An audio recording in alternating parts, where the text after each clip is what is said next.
Video பார்த்து கொண்டிருக்கும் அனைத்து நண்பர்களுக்கும் வணக்கம் வணக்கம் வணக்கம். 5 கரத்தனை யானை முகத்தினை இந்தின் இளம்பரை போலும் எயிற்றனை நந்தி மகந்தனை ஞான கொழுந்தனை குந்தியில் வைத்து அடி போற்றுகின்றேனே. பாலும் தெளிதேனும் பாலும் கருப்பும் இவை 4ம் கலந்துனக்கு நான் தருவேன். கோலஞ்செய் உங்கள் கரிமுகத்து தூமணியே, நீ நான் கேட்கும் வரமெல்லாம் தந்து என்னை உயர்விக்க வேண்டும். 16 பெற்று பெருவாழ்வு வாழலாம் வாருங்கள். விதியை வெல்லலாமா என்றால் விதியை வெல்லலாம் வாருங்கள்.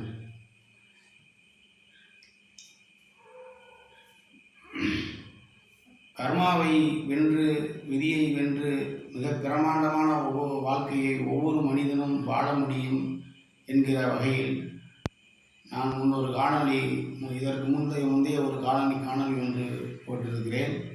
அதன் தொடர்ச்சியாக இன்று மிகவும் தற்போதைய அரசியல் சூழலில் இப்போது புதிதாக கட்சி ஆரம்பித்திருக்கும் திரு தளபதி விஜய் அவர்கள் தனது கொடியிலே யானை உருவத்தை கொடுத்திருக்கிறார்கள். இதிலிருந்து நான் சொல்கிறேன், அவர் தன்னுடைய கர்ணத்தை அவர் இயக்கியிருக்கிறார் என்பதுதான். அவருடைய டேட்டா பற்றி அவர் கரசை கரணத்தில் இருக்கிறார். அந்த கரசை கரணத்துக்குள்ள மிருகம்தான் யானை. அந்த மிருகத்தை எப்போது கொடியிலே கொண்டு வந்திருக்கிறாரோ, சத்தியமாக அவர் அரசியலில் மிக பிரமாண்டமான ஒரு வெற்றியை அடைவார் என்பது இதன் மூலம் சத்தியம். ஏனென்றால் இதற்கு முந்தைய பெரிய பெரிய பிரபலங்களான திரு எம்ஜிஆர் அவர்கள், அம்மா ஜெயலலிதா அவர்கள், சாண்டோ சின்னப்பா தேவர் அவர்கள், பாரத பிரதமர் மோடிஜி அவர்கள், உலக நம்பர் 1 பணக்காரராக இருக்கும் முகேஷ் அம்பானி அவர்கள், அவருடைய பையன் ஆனந்த் அம்பானி அவர்கள், இவர்களெல்லாம் அவரவர் கரணத்தை இயக்கி மிக பிரமாண்டமான வெற்றியை அடைந்திருப்பதை போன பதிவிலே நான் தெளிவாக சொல்லியிருந்தேன். அந்த வகையில் இப்போது திரு விஜய் அவர்கள் அவர் கொடியில் எப்போது யானையை கொண்டு வந்தார்களோ, அவருடைய வெற்றி நிச்சயம். இதை அரசியலை உற்று நோக்கி கொண்டிருக்கும் எல்லோரும் இதை பார்க்கும்போது புரிந்து கொள்ளுங்கள். உண்மையிலே ஒரு அற்புதமான ஒரு விஷயத்தை அவர் கர்மாவை இயக்கி கையில் எடுத்திருக்கிறார். அதன் மூலம் அவர் பிரமாண்டமான வெற்றியை அடைவார்.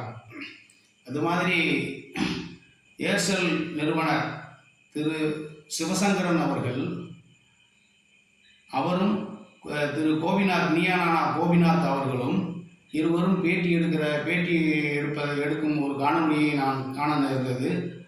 அந்த காணொலியிலே இருவரும் கொண்டிருக்கும்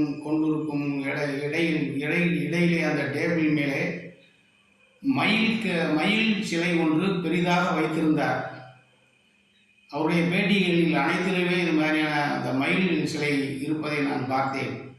அப்போது அவர் என்ன காரணம் என்று அவருடைய டேட்டா பர்த்தை கூகுளிலே எடுத்து பஞ்சாங்கத்தை எடுத்து அந்த தேதியிலே என்ன காரணம் என்று பார்க்கும்போது அவர் பத்திரை கரணத்திலே பிறந்திருக்கிறார். பத்திரை கரணத்துக்குள்ள மிருகம், கோழி, மயில் இரண்டுமே அந்த கரணத்துக்குள்ள மிருகங்கள். அந்த கரணத்தின் மிருகத்தை அவர்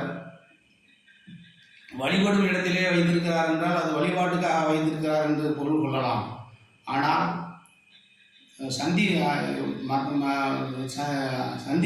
மக்களை பேட்டி காணும் அந்த வரவேற்பு அறையிலே அந்த சிலையை வைத்திருக்கிறார் என்றால் எப்போதும் தன்னுடைய தன் பார்வையிலேயே இருப்பதற்காகவோ அல்லது சேனலிலே அந்த கர்ணம் தெரிவதற்காகவோ வைத்திருக்கிறார் என்று தான் நினைக்கிறேன்.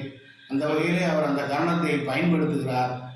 கர்ணத்தை பயன்படுத்தியதால் தான் அவர் மிக பிரம்மாண்டமான ஒரு உலகளவிலே பேசப்படக்கூடிய அளவுக்கு ஒரு பெரிய வல்லுநராக, தொழிலதிபராக, பிரம்மாண்டமான தொழில் சாமர்த்தியம் நிறைந்த மிகப்பெரிய அறிவாளியாக இருக்கிறார்.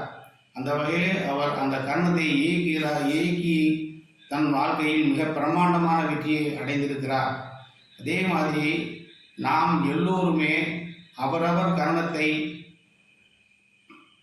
கண்டுபிடித்து அந்த கர்ணத்தை இயக்கி மிக பிரம்மாண்டமான வெற்றியை ஒவ்வொரு மனிதனும் விதிப்படிதான் வாழ வேண்டும் என்று எல்லோரும் அதற்குள்ளே அடங்கி கிடக்கிறோம். விதிப்படி வாழ வேண்டிய அவசியமே இல்லை. ஒவ்வொரு மனிதனும் அவரவர் துறை சார்ந்து மிக பிரம்மாண்டமான வெற்றியை அடையலாம் என்று இன்னும் நிறைய முன்னணியில் இருக்கும் மிகப்பெரிய தலைவர்களினுடைய அடுத்தடுத்து வரும் காணொலியிலே நான் பேச இருக்கிறேன். ஒவ்வொரு மனிதனும் கர்ணத்தால் மட்டுமே உயர்ந்திருக்கிறான். அந்த வகையிலே எல்லோரும் கர்ணத்தை இயக்கி எல்லா மனிதனும் பிரம்மாண்டமான வெற்றி வாழ்க்கை வாழ முடியும்.